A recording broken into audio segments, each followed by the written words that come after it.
Olá pessoas, paz e luz. Hoje iniciamos a segunda quinzena, do mês de agosto e começamos essa segunda-feira com uma notícia muito triste de uma menina de 10 anos de idade que se encontra aqui no nosso estado, vinda do Espírito Santo, para realizar o procedimento do aborto, porque a menina está grávida de um estupro, graças a um estupro, de anos de abuso do próprio parente. E segundo a Constituição, segundo as leis brasileiras, ela tem o direito, primeiro, por ter sido estuprada e por ter o desejo de tirar o feto. E esse assunto de aborto reacende-se com certa frequência na nossa sociedade no Brasil, e não é por acaso. Já há alguns meses que eu venho tentando até organizar uma live para promovermos um debate, mas o tempo vai passando, a gente vai dando prioridade às coisas, as pessoas também têm suas agendas lotadas, graças a Deus. As casas espíritas estão funcionando, fazendo suas lives. E foi me incomodando, passando o tempo, porque essa questão, vez por outra, é reacendida no Brasil com relação à legalização do aborto. E hoje eclodiu esse tema de novo, mais uma vez, por conta desse drama que vive a menina de 10 anos de idade, que nós, logicamente, entendemos, imaginamos o sofrimento dela desses anos todos. Aliás, não dá para imaginar, né? A gente supõe vagamente. E, logicamente, todo o drama que vive a família. E o que, dentre tantas as declarações, a que mais me incomodou foi que hoje de manhã um desembargador, em um debate num programa de rádio, disse que ninguém, religião nenhuma, tinha o direito de forçar ou obrigar, promover a defesa dos seus interesses religiosos, ideológicos, enfim, morais, para que este intervenha na vida da criança. É bom que se diga que se trata, lógico, de uma criança e o debate exige realmente um certo cuidado e equilíbrio, mas a gente está vendo só a questão do lado da criança e o feto. E esse ser que aí se encontra, não se sabe porquê, vinculado à mãe e à família. Como é que fica? Alguém já perguntou a ele se ele quer viver ou não? Quais são as consequências disso na vida da criança, da família? Ao que me parece, embora ela seja bem franzina, pequena, é possível que com o acompanhamento médico, com todos os procedimentos necessários para acompanhamento pré-natal, ela tenha essa gestação normal e que a criança nasça. E aí me veio realmente a vontade de hoje estar aqui colocando um pouco das minhas ideias, embasando um pouco sobre o conhecimento da doutrina espírita e especialmente em dois grandes materiais que são veiculados inclusive na internet. Um ficou muito escondido durante muitos anos, mas hoje é possível tê-lo nas mãos através da internet. Estou me referindo primeiro à experiência do maior abortista da humanidade, que foi Dr. Nathanson, e também estou me referindo a um documento chamado Harold Kissinger, que foi desenvolvido há mais de 70 anos atrás e que nós vamos lá na frente falar sobre ele e o que é que isso tem a ver com aborto. Então, nessa pandemia, assim como o aborto, muitos outros dramas também têm nos chamado a atenção com relação, de forma negativa, com relação à vida das pessoas. A gente viu, por exemplo, que na China, nos primeiros 3 meses de pandemia e das pessoas isoladas em casa, o número de divórcios explodiu como nunca na história. Em outras partes do mundo também. E o aborto, assim como as práticas das drogas, do alcoolismo, especialmente, nós temos aqui próximo à minha casa um supermercado, um mini supermercado, e há uns meses atrás nós conversávamos com o proprietário e ele disse que, ao contrário do que esperava, a venda, principalmente de bebidas, aumentou muito. Então, todos esses temas, que são jogados na maioria das vezes para debaixo do tapete, estão com a pandemia explodindo aos nossos olhos e parece que as pessoas não querem debater e não têm coragem de fazer isso, seja em qualquer movimento religioso, enfim. Mas entendo eu que é necessário que muitas vozes, muitas bandeiras sejam levantadas, especialmente contra a violência,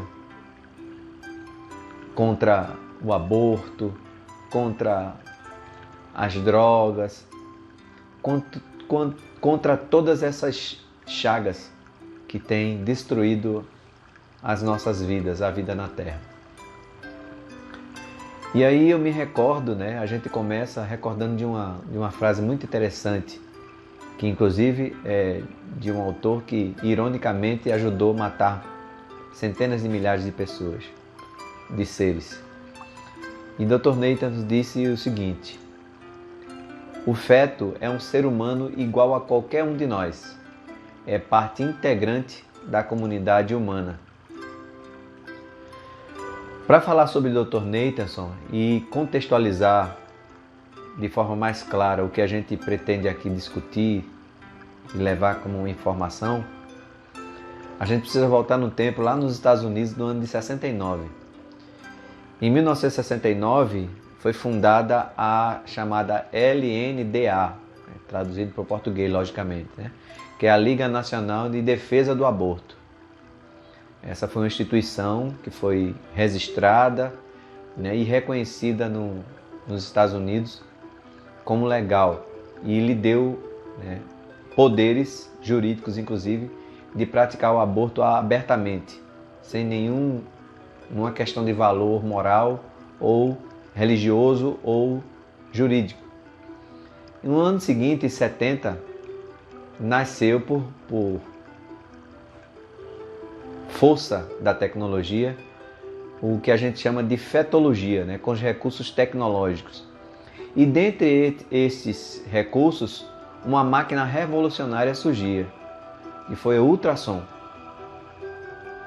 E foi com esta máquina, a máquina de ultrassom, que o Dr. Bernard Nathanson, o maior abortista da humanidade, repito, viu pela primeira vez as reações de um feto ao ser atacado, triturado e abortado.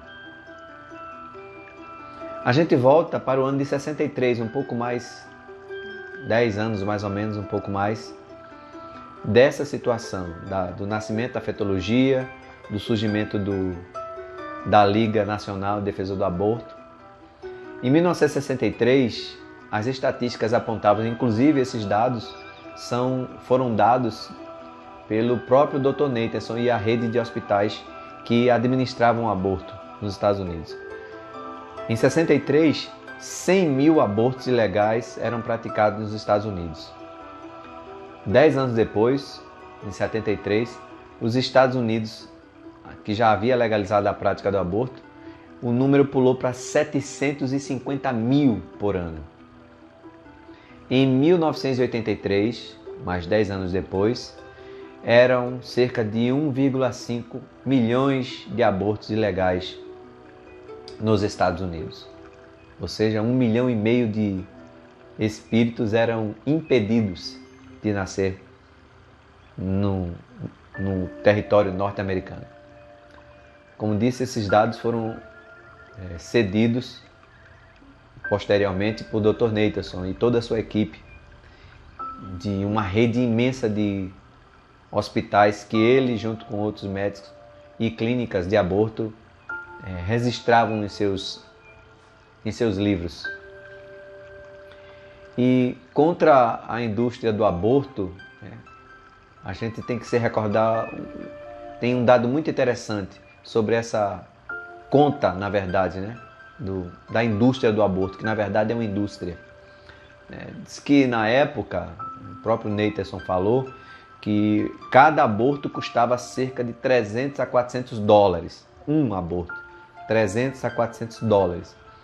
Se fizermos uma média de 1,5 milhões de pessoas que foram abortadas ao preço de 300 dólares, a gente tem um lucro anual para essa indústria de 450 milhões de dólares. Imaginem, se dá para imaginar esse número, 450 milhões de dólares eram os lucros que a indústria do aborto obtinha a cada ano. E com esses números, a indústria do aborto passou, logicamente, a ser uma das 500 maiores indústrias, as mais bem-sucedidas do planeta. Imagine vocês. E destes 450 milhões de dólares, 90% iam para os médicos, 10% ficavam nas clínicas.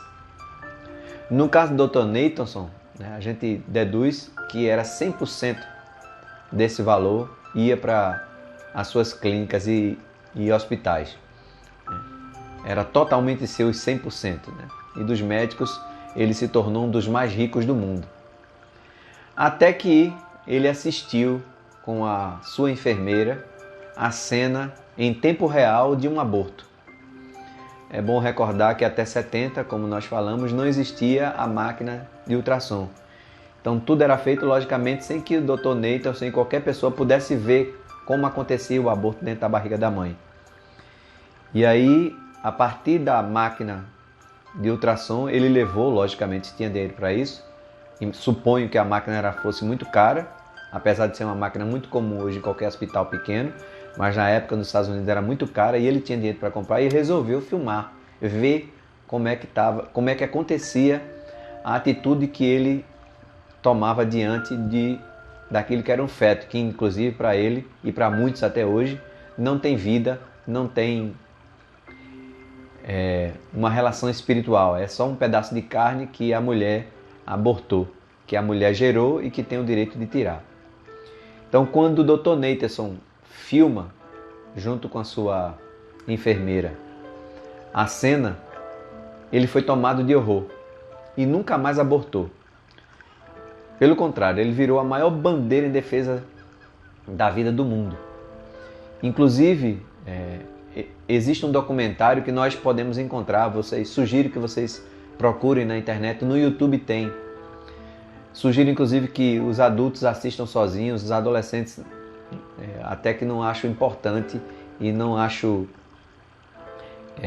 recomendável que um adolescente, dependendo do adolescente, assista, porque é um filme muito pesado.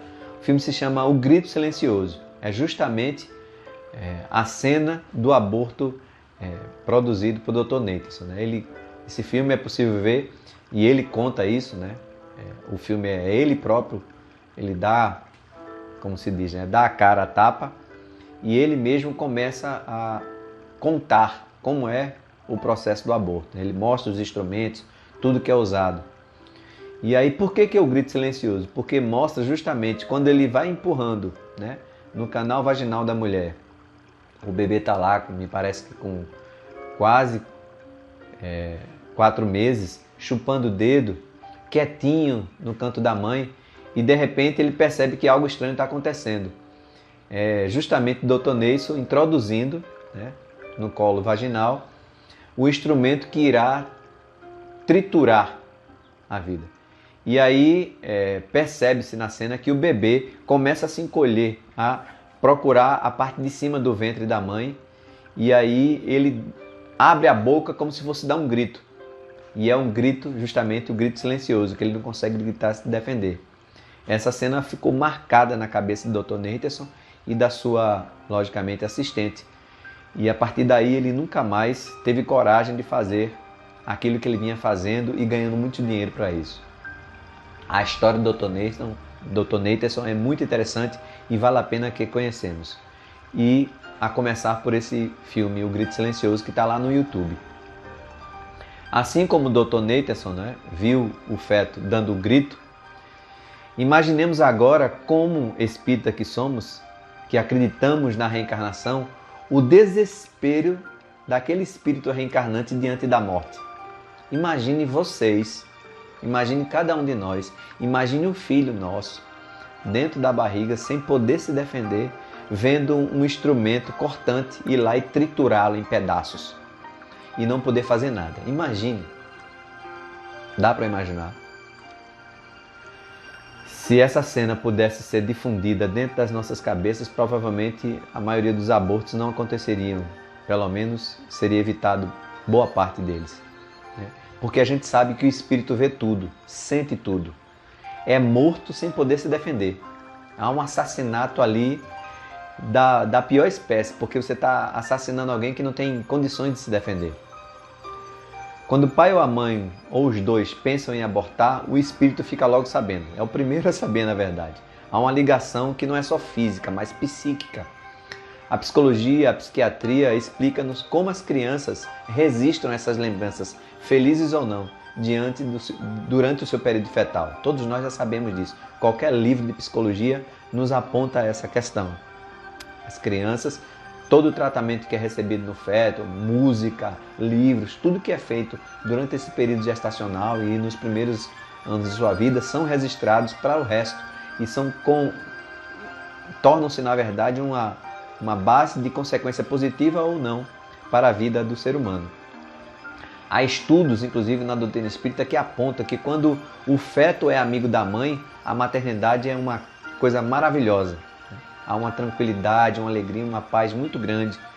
E se houver, por acaso, ao contrário, uma relação de ódio com o pai, conta os espíritos que a mãe enjoa do marido e quer se afastar, enfim. E se há com a mãe, ela sofre muito também, né? Porque há muitos casos registrados, inclusive de rejeição, que a medicina convencional ainda não explicou, mas que a ciência espírita já nos revelou. E sobre a ciência espírita, sobre esses conhecimentos que a doutrina nos revela, através da psicografia e também de estudos da própria ciência, graças a Deus, nós temos hoje no Brasil uma grande instituição que se estende pelo mundo afora, que é a AME, né? Associação Médica Espírita, que tem levado esse tipo de conhecimento para todas as partes do mundo e que nos ajuda, inclusive, a refletir sobre essas questões da vida, da saúde, tanto física como espiritual. E aí nós separamos 3 casos interessantes que a doutrina espírita e que a literatura espírita nos revelou nos últimos anos. A primeira história a gente chama de terapia de regressão de memória. Né? O filho odiava o pai. Por mais que ele se esforçasse para ser amigo do filho, não tinha acordo. E depois de tentarem todos os tipos de terapia, os pais foram indicados a fazer uma regressão de memória. O filho é levado à regressão e vai direto. Né? Ele cai direto na fase fetal. E durante esse processo de regressão de memória, ele começa a relatar e a falar assim: eles vão me matar. Depois de 8 minutos, mais ou menos, em transe, o rapaz começa a sorrir e dizer assim: agora eles não podem mais me matar. Isso foi o que aconteceu durante a primeira sessão de regressão de memória daquele filho que era rebelde com o pai. Muito violento com o pai, não aceitava de jeito nenhum. Não havia paz entre os dois. E aí o terapeuta chama os pais, né? São chamados e confirmam que na época o pai era noivo de uma pessoa e tinha um caso com a sua secretária, que ficou grávida. E aí eles decidem abortar. Como para não atrapalhar a vida de um e de outro, eles decidem abortar. E a caminho da clínica, ele sofre um acidente automobilístico.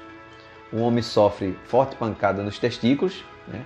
Os vasos são todos estourados e a mulher quebra uma perna e um braço. Eles socorridos vão para o hospital e desistem do aborto, porque chega lá, os médicos apontam que ela está grávida e precisa de todos os cuidados para que aquela criança tenha realmente uma vida tranquila. E aí o caso é descoberto, né? O noivado acaba, logicamente, e nessa relação eles se unem. E aí se explica exatamente o que aconteceu, né? Porque o pai e a mãe planejaram abortar, isso por ideia, logicamente, do pai. Daí se explicava a relação tormentosa e conflitante que existia entre o pai e o filho.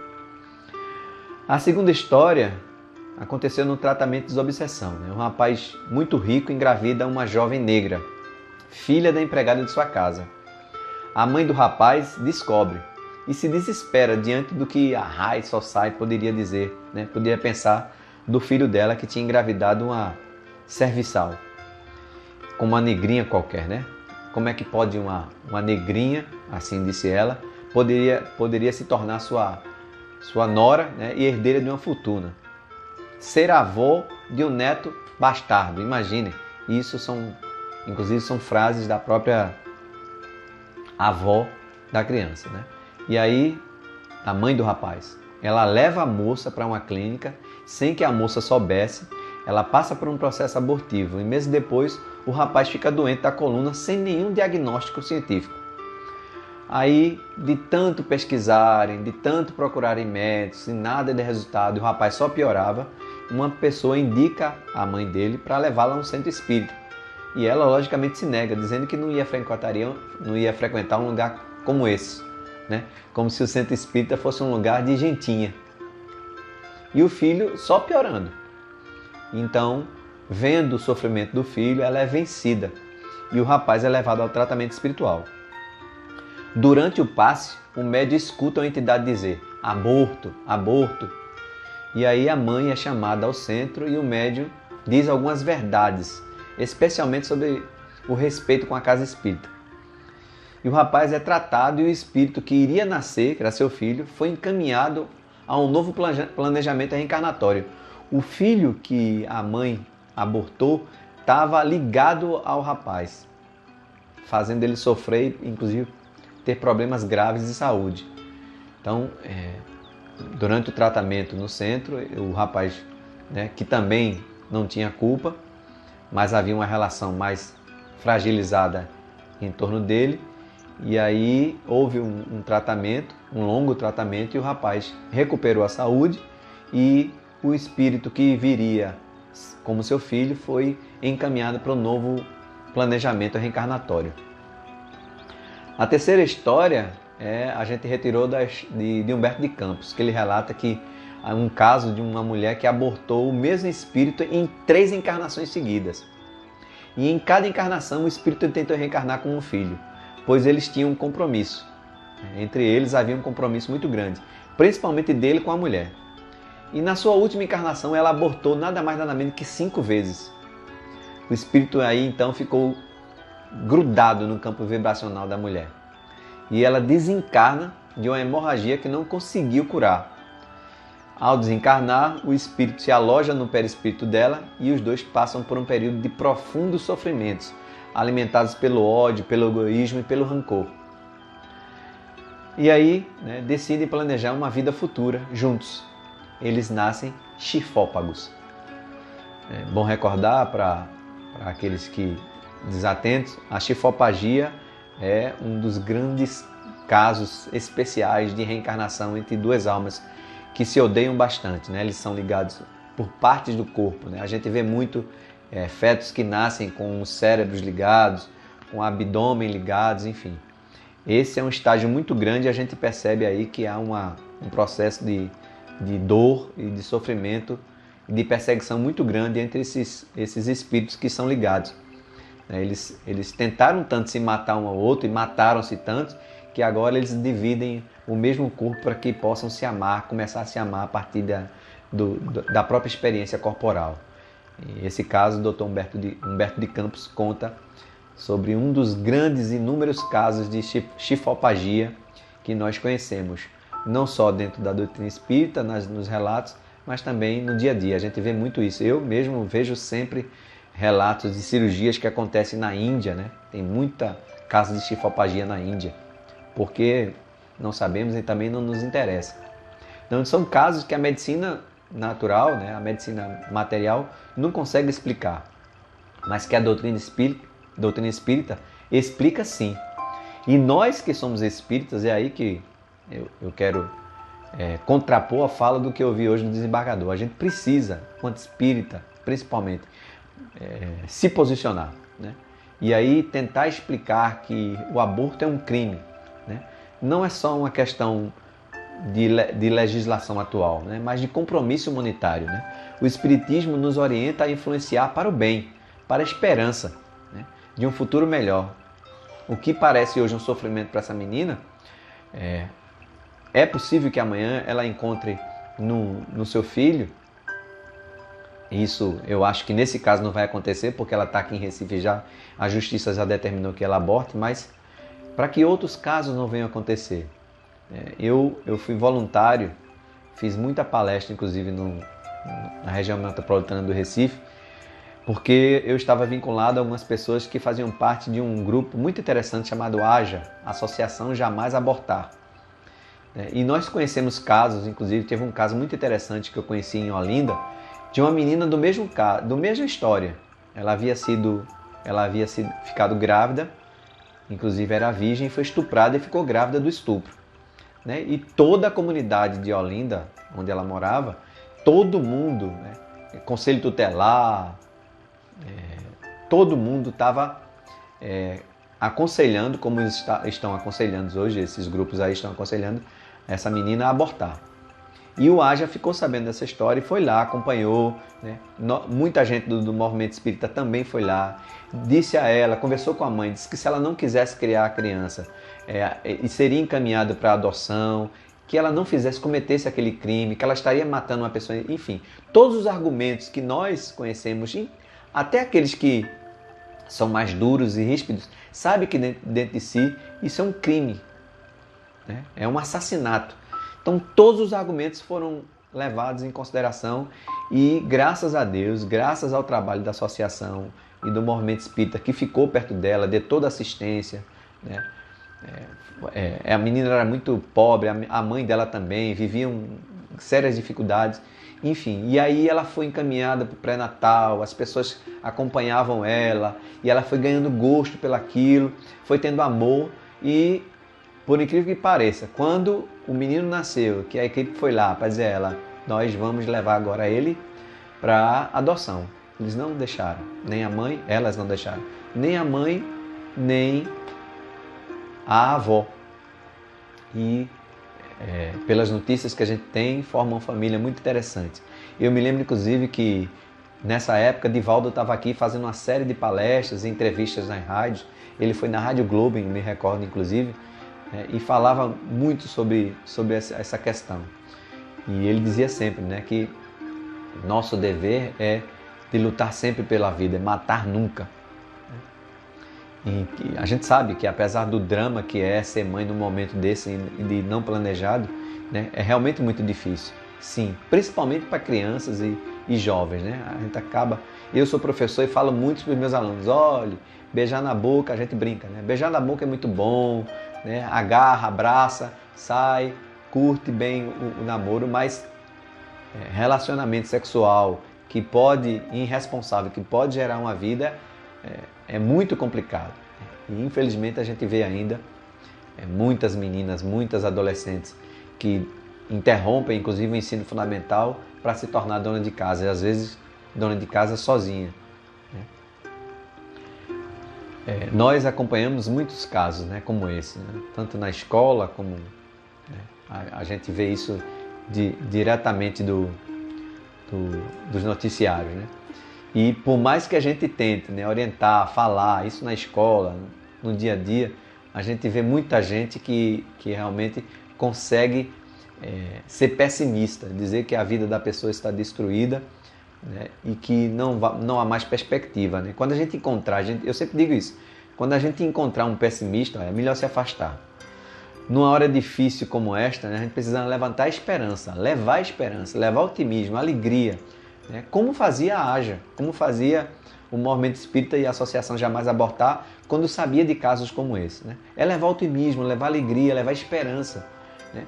E aí, com certeza, esses quadros de drama, de sofrimento, serão com certeza blindados no futuro pela felicidade. O que a gente precisa é influenciar, essa é a palavra, influenciar para o bem e não sermos influenciados para o mal.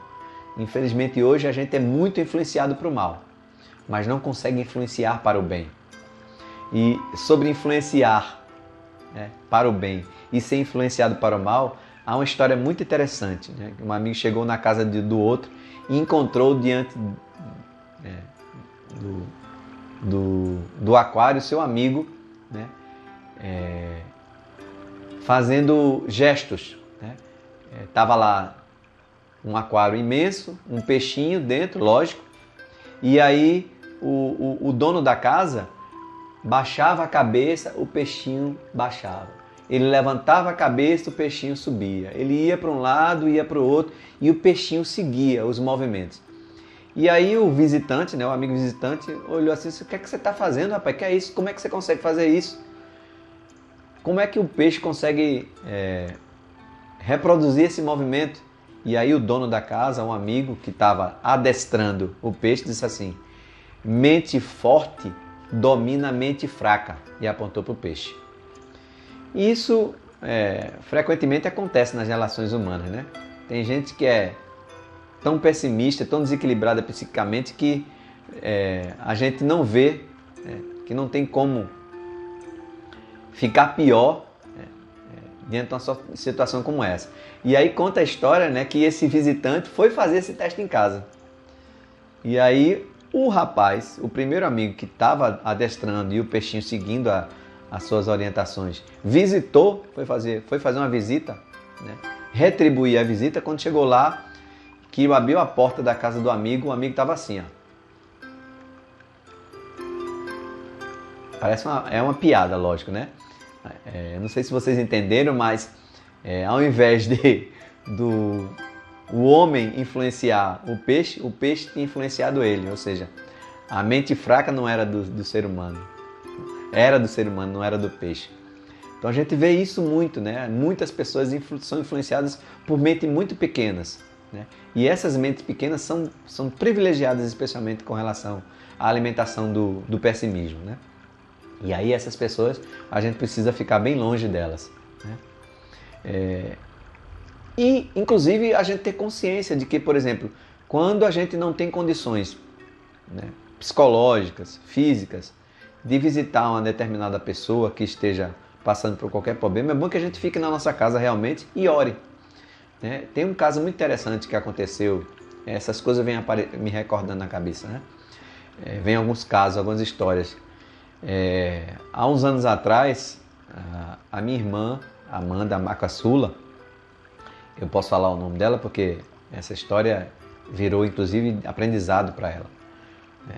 Nós tínhamos uma amiga em comum e essa amiga em comum estava passando por um processo de desequilíbrio psicológico muito grande. Ela entrou num estado de depressão tão grande que perdeu a voz. Passou muito tempo sem falar. E aí, como minha irmã era amiga dela e ficou sabendo do caso, resolveu ir visitar. Minha irmã, quando voltou doente. Impressionante. Por quê? Porque a Amanda, assim como muita gente, é aquela que a gente chama de esponja. Puxa para si, né? Suga para si ou se envolve naquela energia negativa que estava no ambiente e na vida daquela pessoa.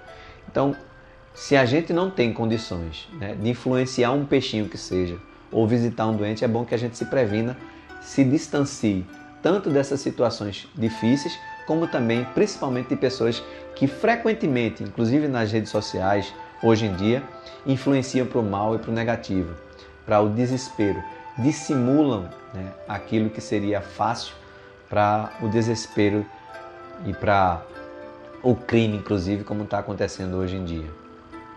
Se você conhece, a gente sempre diz isso, é complicado falar sobre isso, mas a gente sempre diz, se você conhece alguém que fez o aborto, não é para condenar, né?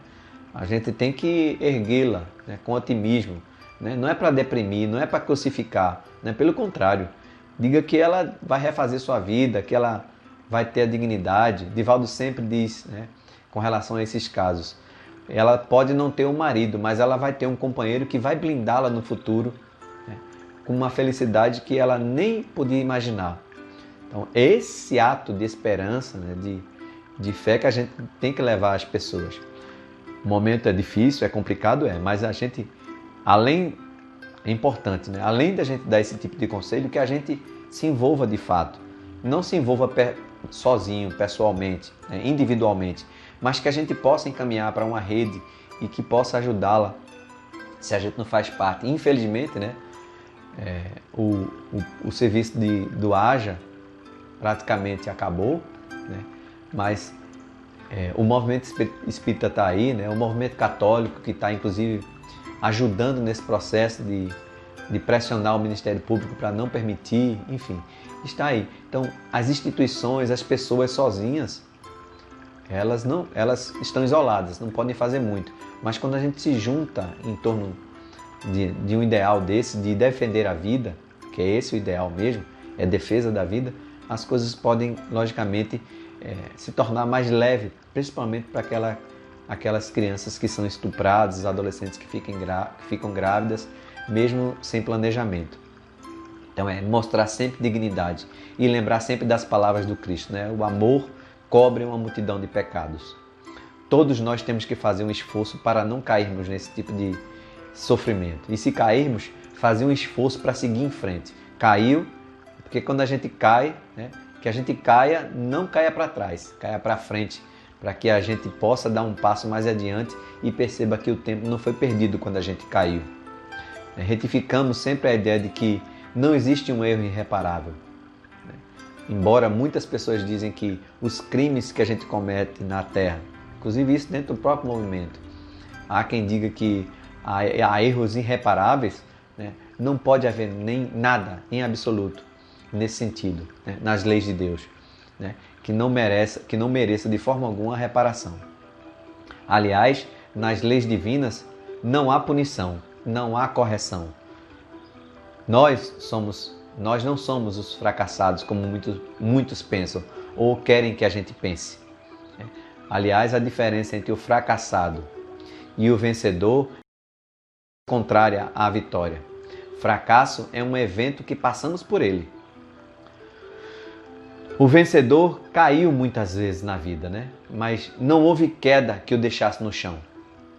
Já o fracassado, na primeira queda, ele acredita que não pode mais levantar e fica ali no meio do caminho só se lamentando.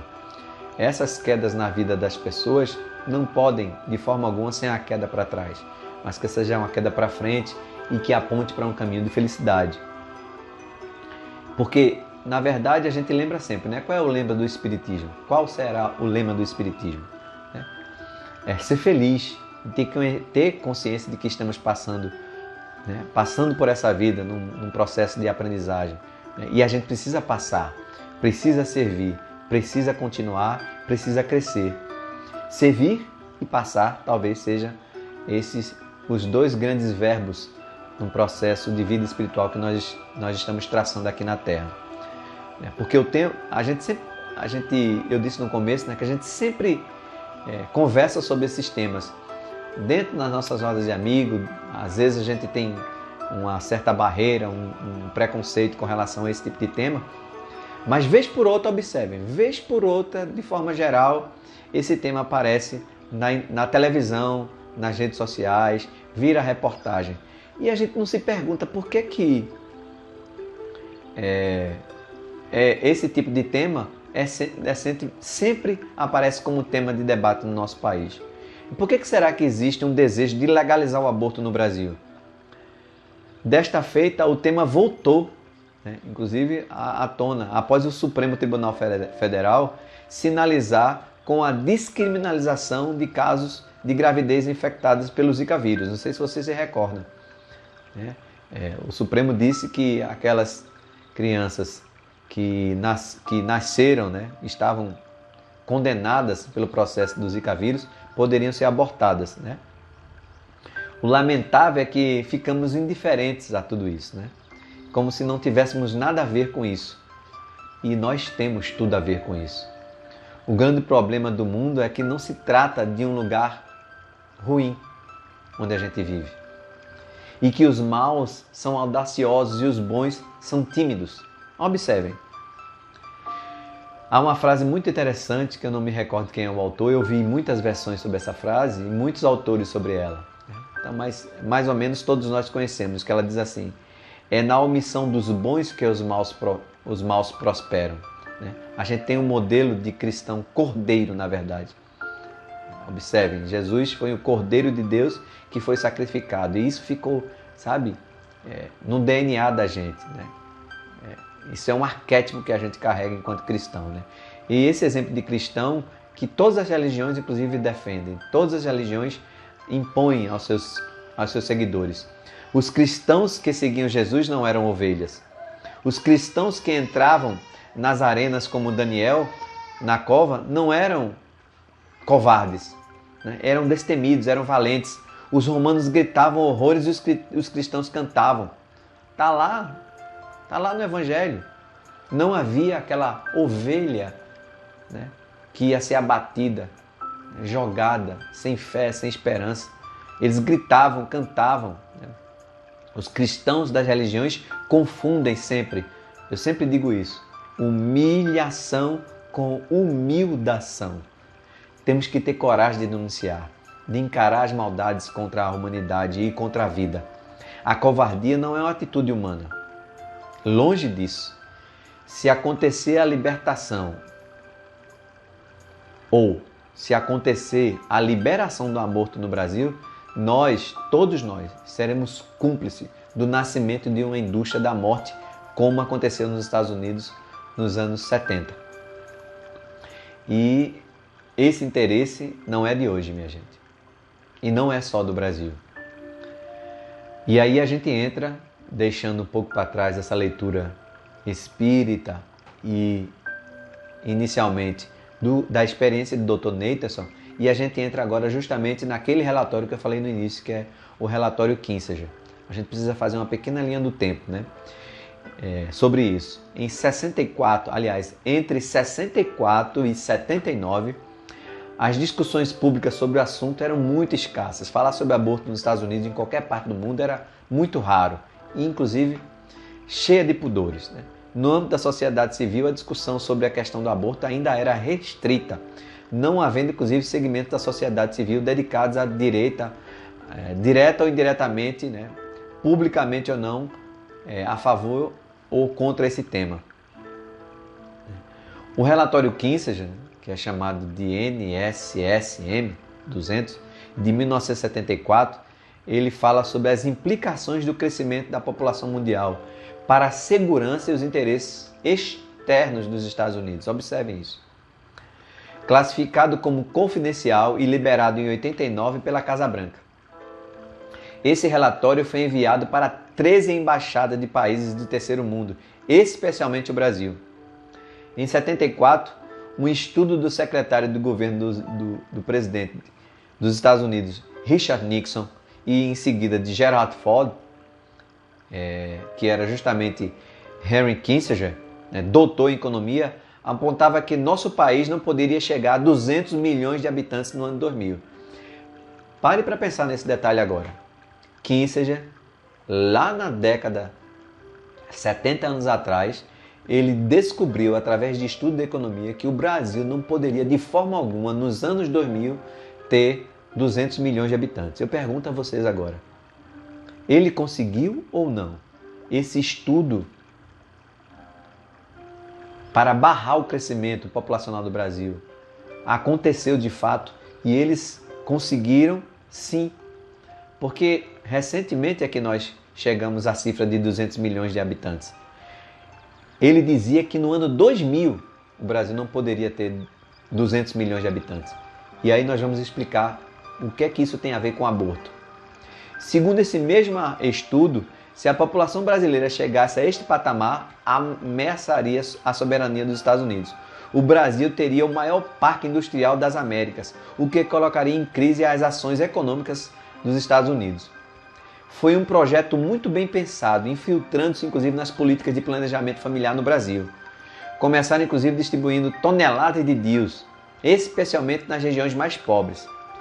Lá na página 212, vocês podem encontrar, minha gente, eu já disse, Vocês podem encontrar esse relatório Kissinger na internet. Foi uma luta, isso quando eu fazia parte da Associação Jamais Abortar, a gente conseguiu, graças à ajuda de pessoas que moravam nos Estados Unidos, e nós conseguimos esse documento. Mas era muito raro nos anos 90 e começo dos anos 2000. Hoje está aí na internet. Lá na página 212 ele diz assim, ó: o Brasil domina demograficamente a América Latina. Lá pelo fim deste século, prevê-se que a população brasileira chegará aos 212 milhões de habitantes, que era a mesma população dos Estados Unidos nos anos 70, 74. A perspectiva de crescimento econômico indica que o Brasil terá maior influência na América Latina e no mundo nos próximos 25 anos. A existência para o controle populacional deve ser empregada principalmente nos países em desenvolvimento, de maior e mais rápido crescimento, onde os Estados Unidos têm interesses políticos e estratégicos especiais. Estes países são, olha lá os países que ele desenvolveram essa teoria: Índia, Bangladesh, Paquistão, Nigéria, México, Indonésia, Filipinas, Tailândia, Etiópia, Colômbia, Egito, Turquia e o nosso Brasil. E estes países, o único que ainda não liberou o aborto é o nosso, que é o mais populoso. E os Estados Unidos têm investido pesado para a liberação da legalização do aborto no Brasil, de qualquer jeito. Associaram-se a todos os políticos de esquerda no Brasil. Não estou aqui levantando nenhuma bandeira de direita contra a esquerda. Isso são dados, inclusive, do próprio documento. Todas as vezes que um político encaminhava um projeto para ser votado, recebiam dinheiro dos Estados Unidos, minha gente. Isso precisa ser dito. Isso precisa, inclusive, ser defendido. Abre aqui até um parênteses, porque parece que a gente faz bandeira política. Na verdade, nós estamos fazendo bandeira política todos os dias. O que a gente não faz é bandeira partidária. Há quem diga que o espírita não deve se posicionar politicamente. Nós devemos nos posicionar politicamente, sim. Hoje, inclusive, nós temos muitos amigos que estão concorrendo a uma vaga, por exemplo, à Câmara de Vereadores. Cito agora, por exemplo, Valda Cedícias. Quem não conhece Valda? Cantora maravilhosa, uma intérprete fantástica do movimento espírita, uma pessoa maravilhosa. Quem conhece Valda sabe do amor, do carinho, né, do trato que ela tem com as pessoas. E Valda Cedícias está envolvida, logicamente, na boa política partidária. Ela vai levantar uma bandeira, assim espero, como todas as pessoas honestas que eu conheço e que a gente faz questão de defender, de levar a bandeira de justiça, pelo menos social, de paz, né? De interesse coletivo e não de uma determinada classe. Espírita pode e deve sim se posicionar politicamente. O que não pode é tornar o espiritismo uma bandeira para defender a política partidária. Hoje, inclusive, no debate de Geraldo Freire, estava se falando sobre isso, né? A questão do poder, a influência do poder das igrejas protestantes na política. Eles estão tentando fazer um movimento aí para barrar essa força evangélica que tem tomado conta dos poderes no Brasil. Foi eleito um presidente protestante, né? Nós temos um presidente protestante. Mas não, é bom a gente se recordar que talvez essa luta para diminuir o poder legislativo do movimento protestante sempre aconteceu no Brasil com a Igreja Católica. A Igreja sempre esteve do lado do Estado, sempre. Até que se declarou que o Brasil era laico, só no papel, né? Mas o tempo todo a Igreja Católica sempre esteve sentando na mesma mesa que os poderes. A gente deve, enquanto sociedade, independente da nossa religião, sentar sim, defender os interesses da população e da vida humana. Né? E aí a gente fecha um parênteses e volta lá para os Estados Unidos. Todo e qualquer artigo ou livro que era publicado, minha gente, por um médico aqui ou servidor da saúde, teria todo o custo pago pelos Estados Unidos. E mais, ganhavam bolsas de especialização com tudo pago pelo governo americano, para que ele pudesse, através da sua função como médico, como anestesista, alguém da saúde, pudesse levar essa ideia e implantar a ideia de controle de natalidade. E a gente começa a prestar atenção, as coisas começam né? As coisas que a gente leu, inclusive na escola, quando a gente estudou, a gente começa a entender por que havia uma preocupação tão grande para que a população brasileira não crescesse. Porque segundo, inclusive, há muitos estudos que já foram, inclusive, derrubados, né? Que dizia que quanto mais gente no mundo, menos comida vai ter. Então a gente precisava controlar a população do mundo. E a gente vê que isso não é verdade. Quanto mais gente, mais é possível que um país se desenvolva, cresça e se torne uma potência mundial. A gente está vendo aí o país mais populoso do mundo é hoje a força que bate de frente, de igual para igual com os Estados Unidos. 1,5 bilhão de pessoas moram na China e, lógico, tem muita pobreza, muita miséria, mas eles desenvolveram políticas públicas que têm ajudado muito a economia daquele país. E é o país mais populoso do mundo. Então, o índice de mulheres, inclusive, laqueadas no Nordeste chegou a quase 70% em alguns estados. Os hospitais receberam 600 milhões de dólares para trabalhar em um controle de natalidade entre os anos de 92 e 96. Poucas pessoas falam disso. Imagine quantas crianças seriam atendidas, quantas famílias comeriam com esta cifra de 600 milhões de dólares. Está lá na página do documento. Na página 176 ele diz assim: prestar serviços de planejamento familiar dentro de programas de saúde de maneira mais ampla ajudaria os Estados Unidos a combater a acusação ideológica de que os Estados Unidos estão mais interessados em limitar o número de pessoas nos países desenvolvidos do que seu futuro bem-estar. Imagine. O texto diz que os Estados Unidos estão preparados com a densidade demográfica do Brasil, na época que era 17 habitantes por quilômetro quadrado. Se essa fosse a preocupação realmente dos Estados Unidos, por que eles não foram para a Holanda, onde a densidade demográfica é de 418 por habitante por quilômetro, né? Eram na época 418 habitantes por quilômetro quadrado. Por que eles não foram para lá? O Brasil tem o que os outros não têm, na verdade, minha gente. Território, recursos minerais. Só em água, por exemplo, nós temos aqui o aquífero Guarani, né? Tem 70% de todas as águas que o mundo precisa. Pode exportar para todos os países do mundo. A cidade do México, por exemplo, vai buscar água a 300 quilômetros de sua capital. A educação sexual em livros, por exemplo, de cartilhas, disfarçada da ideia de dominadora, né, incutido na mente das crianças de ter filho não era aconselhável. Tudo isso foi planejado pelos Estados Unidos. Defendia, inclusive, o incesto e o homossexualismo, minha gente. Na cabeça deles, quanto mais homossexuais, menos nascimentos. E pasmem, né? A gente vê aí, inclusive no relatório diz que eles bancaram diversos movimentos homossexuais, mas não por entender que havia uma demanda social a ser atendida, mas para manter os seus planos econômicos. Só que eles não contavam com o desejo profundo dos homossexuais brasileiros, a quem nós abraçamos e agradecemos muito, né, de terem filhos.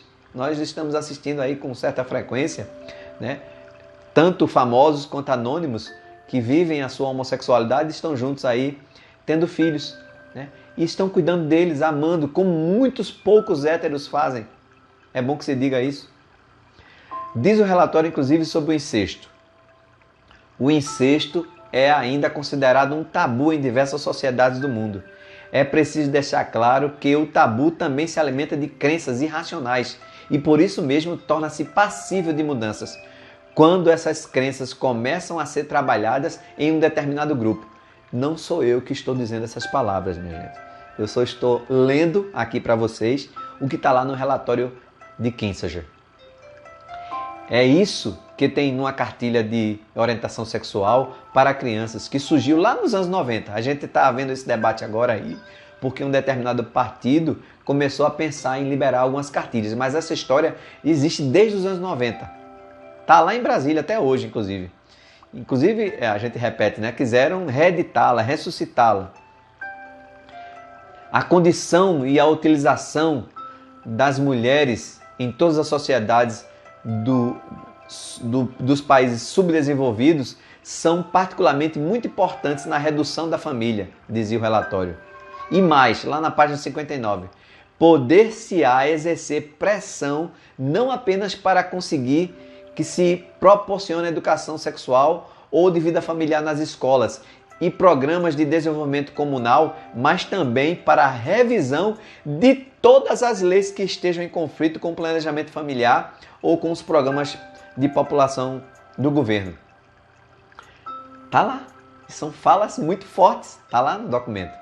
E entre os anos de 79 e 85, início inclusive da redemocratização do nosso país, o governo federal propôs uma formulação do Programa de Assistência Integral à Saúde da Mulher, chamado de PASME, pelo Ministério da Saúde. E dizia lá assim, evitar o aborto provocado mediante a prevenção da gravidez indesejada, embora houvesse cerca de 12 projetos que pediam a reformulação das leis. Em 83, um congresso de feministas defendeu a tese de que o aborto era considerado um direito e demandava informações para mulheres e serviço público para atendê-lo. Já se começava, inclusive, aí a falar sobre políticas públicas nessa área. Tudo financiado pelo governo dos Estados Unidos. O governo FHC, inclusive, também foi favorável à legalização do aborto. A primeira-dama Ruth Cardoso, a quem nós estimamos muito pela sua atuação no mundo social, ela também defendeu a legalização. Em entrevista ao jornal, ela falou que o aborto era um direito que estava sendo estendido às mulheres com menos recursos. Era a ideia dela. Em 97, o presidente Bill Clinton esteve no Brasil. FHC era presidente, a gente lembra, né? A desculpa era discutir ALCA, Mercosul, apenas isso. Mas Bill Clinton não veio bater bola na Vila Olímpica, lá na Mangueira, simplesmente para falar sobre Mercosul. Vocês devem se recordar. Bill Clinton e FHC eram favoráveis a esse plano de Kissinger. Eles estavam articulando mais uma vez a retomada desse trabalho do relatório Kissinger. Nada mais que isso. Clinton, inclusive, determinou uma reestruturação do nosso programa de ajuda externa, doando 100 milhões de dólares. O que demonstrou claramente o interesse dos Estados Unidos em controlar as populações dos países em desenvolvimento, especialmente o nosso. Durante a Conferência Internacional sobre a População e Desenvolvimento, que aconteceu lá no Cairo, no Egito, de 5 a 13 de setembro de 94, Bill Clinton declarou, aspas, nossa posição é apoiar a livre escolha, incluindo o acesso ao aborto seguro. Em 2004, no primeiro mandato do governo Lula, o então ministro da Saúde, Humberto Costa, nosso conterrâneo pernambucano, implantou uma norma técnica assinada por Serra sobre a realização do aborto legal na rede pública de saúde. O tema aborto apareceu novamente no ano seguinte, em ações de órgãos do governo Lula no texto do segundo relatório brasileiro sobre o Tratado de Direitos Civis e Políticos, enviado pelo governo ao Comitê de Direitos Humanos das Organizações das Nações Unidas, em 2005. Isso também é documento. No item 42 desse documento, enviado por Lula, o texto afirma, abre aspas, outro tema de interesse que merece atenção é aquele suscitado pelos direitos reprodutivos. O atual governo assumiu o compromisso de rever a legislação repressiva do aborto. Vamos ler isso. Rever a legislação repressiva do aborto, para que o princípio da livre escolha do exercício da sexualidade possa ser plenamente respeitado. Minha gente, a gente está vendo aí. A gente está vendo aí isso acontecer. Está aí. E aí você vai dizer, não, mas é um governo, né? Hoje o governo é muito conservador, né? Nós temos muitas pessoas conservadoras que estão defendendo. Não, eu não sou conservador, nem sou liberal. Eu estou falando aqui de vida, de respeito à vida. Esse texto é um absurdo, né? Assim como o próprio texto do Kissinger. Está aí. Né? E nós, vejam, observem, nós estamos falando aqui dos últimos governos do Brasil. Nós não estamos aqui falando de governo de direita que fez ou de esquerda que não fez. De um que defendeu e outro que apontou o erro. Na verdade, todos eles estavam envolvidos nesse planejamento que vinha lá de cima. Lá de cima, aspas, né? Na parte norte. Recentemente, inclusive, a Eleonara Mennicucci, ex-ministra da Secretaria de Políticas Públicas da Mulher do governo Dilma Rousseff, declarou a tentativa de legalizar o aborto durante o governo da presidenta. No próprio Twitter da presidenta, ela declarou: o atendimento ao aborto em caso de violência no meu governo era obrigatório em todos os hospitais públicos. Lutemos pelo fim da violência contra as mulheres. Contra as mulheres? A gente se pergunta. Não seria contra um ser indefeso? E o movimento espírita não deve se manter silencioso. Eu me recordo, por exemplo, da história de Beethoven. Eu contei essa história em todas as palestras que eu fiz para tratarmos desse assunto. Eu sempre levava essa história, né? Eu não sei se vocês conhecem, mas é muito interessante. Conta que em uma faculdade de medicina, um certo professor propôs à classe a seguinte situação. Prestem atenção. Baseados nas circunstâncias que vou enumerar, que conselho vocês dariam a certa senhora grávida do 5º filho? Certo? A mulher está grávida do 5º filho, ela já tem 4. E aí o professor pergunta aos alunos o que é que eles deveriam fazer, que conselho deveria dar essa mulher. Por quê? Porque o marido sofria de sífilis e ela de tuberculose. Seu primeiro filho nasceu cego, o segundo morreu, o terceiro nasceu surdo, o quarto é tuberculoso e ela está pensando seriamente em abortar a 5ª gravidez. Que caminho aconselharia a tomar? Com base nesses fatos, a maioria dos alunos concordou que o aborto seria a melhor alternativa. E eu acho que todos nós não, a maioria de nós, pensando como estão pensando as autoridades brasileiras e pernambucanas em relação a essa menina, diriam: não, precisa abortar. Essa mulher já sofreu tanto, ela é doente, o marido é doente. Vamos acabar com a vida que está dentro da barriga dela e ela de vez destrói, acaba definitivamente, né? Termina com um problema que está surgindo agora como um 5º. E aí o professor disse aos alunos: os que disseram sim à ideia do aborto, saibam que acabaram de matar o grande compositor Ludwig van Beethoven. A história era sobre os pais de Beethoven. Beethoven era o 5º filho da mulher. Grandes projetos, excelentes ideias às vezes são abortadas quando asas de pessoas envolvidas se veem diante de situações difíceis.